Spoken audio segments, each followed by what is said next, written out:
अस्सलाम वालेकुम एवरीवन। तो जैसा है कि हम first chapter of the basic bacteriology की बात कर रहे थे और प्रीवियस वीडियो में हमने बात की थी यूकैरियोट्स एंड प्रोकैरियोट्स जो होते हैं इनके डिफरेंसेस के बारे में। तो आज का हमारा टॉपिक जो है वो है comparison of medically important organisms, जिसकी ये टेबल आपको बुक में लेविंसन के बुक में दी गई है। ये टेबल बहुत ज़्यादा इम्पॉर्टेंट है, आपको एग्जाम्स में ज़रूर ये टेबल याद करनी पड़ेगी। ये बहुत ज़्यादा आती है ये टेबल, ओके, जिनमें अक्सर ऑर्गेनिजम्स जो होते हैं इनकी बीच कंपैरिजन पूछी जा सकती है, या फिर आपको थ्योरी वगैरह में भी पूछ सकते हैं कि आप टेबल बनाएं और उनमें डिस्क्राइब करें, यानी कि कंपेयर करें ऑर्गेनिजम्स को। तो ये कुछ टेबल की पॉइंट्स हैं, वो हम समझ लेते हैं।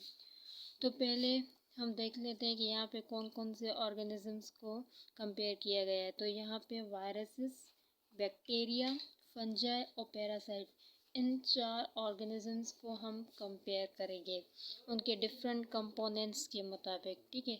तो पहले हम बात करते हैं सेल वॉल की।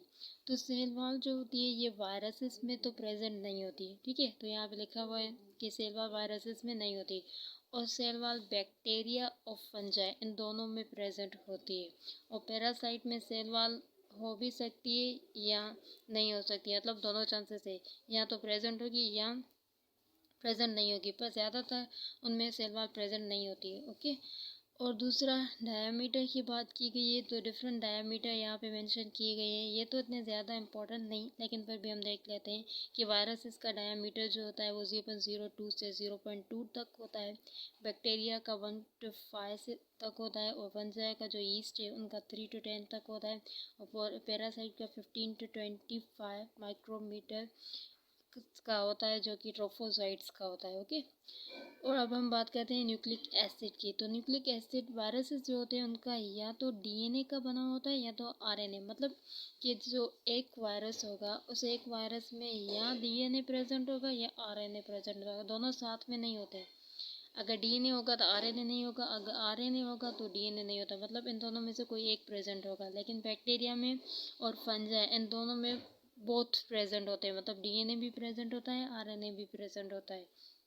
और पैरासाइट्स जो होते हैं इनमें भी डीएनए और आरएनए दोनों प्रेजेंट, मतलब बैक्टीरिया, फंजाई और पैरासाइट इन तीनों में डीएनए और आरएनए दोनों प्रेजेंट होते हैं। लेकिन वायरसेस में या डीएनए प्रेजेंट होगा या आरएनए प्रेजेंट होगा, कोई एक प्रेजेंट होता है, ओके। अब न्यूक्लियस की हम बात करें तो वायरसेस में न्यूक्लियस नहीं होता, और बैक्टीरिया में न्यूक्लियस होता तो है, लेकिन उनकी डिफ्रेंशिएटिंग जो न्यूक्लियर मेम्ब्रेन है वो नहीं होती।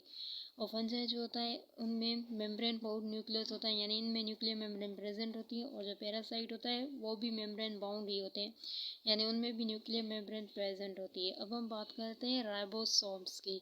तो राइबोसोम्स जो होते हैं ये वायरसेस में एब्सेंट होते हैं, और बैक्टीरिया जो होते हैं वो 70S होते हैं। वो इसलिए क्योंकि बैक्टीरिया प्रोकैरियोट है, इसलिए उनमें राइबोसोम 70S होते हैं। और फंजाई और पैरासाइट जो होते हैं ये दोनों यूकैरियोट है, इसलिए इन दोनों में 80S राइबोसोम्स होंगे। अब हम बात करते हैं माइटोकॉन्ड्रिया की। तो माइटोकॉन्ड्रिया जो होते हैं ये वायरसेस और बैक्टीरिया में एब्सेंट होते हैं, और फंजाई और पैरासाइट जो होते हैं ये जैसे कि यूकैरियोट, यानी ये दोनों पॉइंट्स यूकैरियोट के मुताबिक बताई गई हैं कि जो यूकैरियोट होते हैं यानी कि फंजाई और पैरासाइट उनमें माइटोकॉन्ड्रिया या ऑर्गेनेल्स वगैरह प्रेजेंट होते हैं, और उनमें 80S राइबोसोम्स भी होते हैं। और जो बैक्टीरिया होते हैं उनमें 70S राइबोसोम होते हैं, क्योंकि वो प्रोकैरियोट है, और माइटोकॉन्ड्रिया वगैरह उनमें एब्सेंट होगा। अब हम आउटर सरफेस की बात करते हैं। तो वायरसेस जो होता है उनमें आउटर सरफेस प्रोटीन, कैप्सिड और लिपोप्रोटीन इनवेलप का बना हुआ होता है। और बैक्टीरिया जो होता है उनमें सिर्फ rigid thick wall cell wall present होती है, जो पेप्टिडोग्लाइकिन की बनी हुई होती है। और फंजाई जो होता है उनमें भी सेल वॉल प्रेजेंट होती है, जो कि रिजिड होती है, लेकिन उनकी कंपोजिशन अलग है कि फंजाई में जो सेल वॉल है वो काइटिन की बनी हुई होती है, और जो बैक्टीरिया उनमें सेल वॉल पेप्टिडोग्लाइकिन की।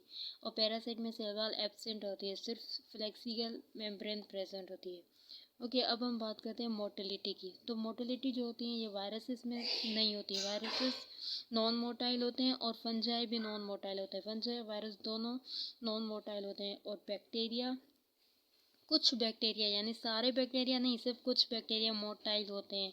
और पैरासाइट्स मोस्टली जो होते हैं वो मोटाइल होते हैं।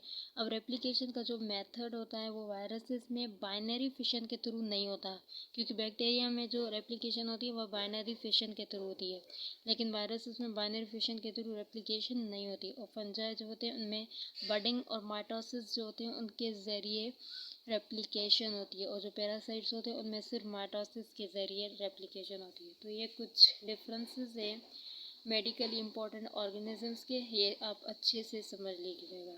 ओके, तो अब हम इस वीडियो को एंड करते हैं। Thank you so much and Allah हाफ़िज़।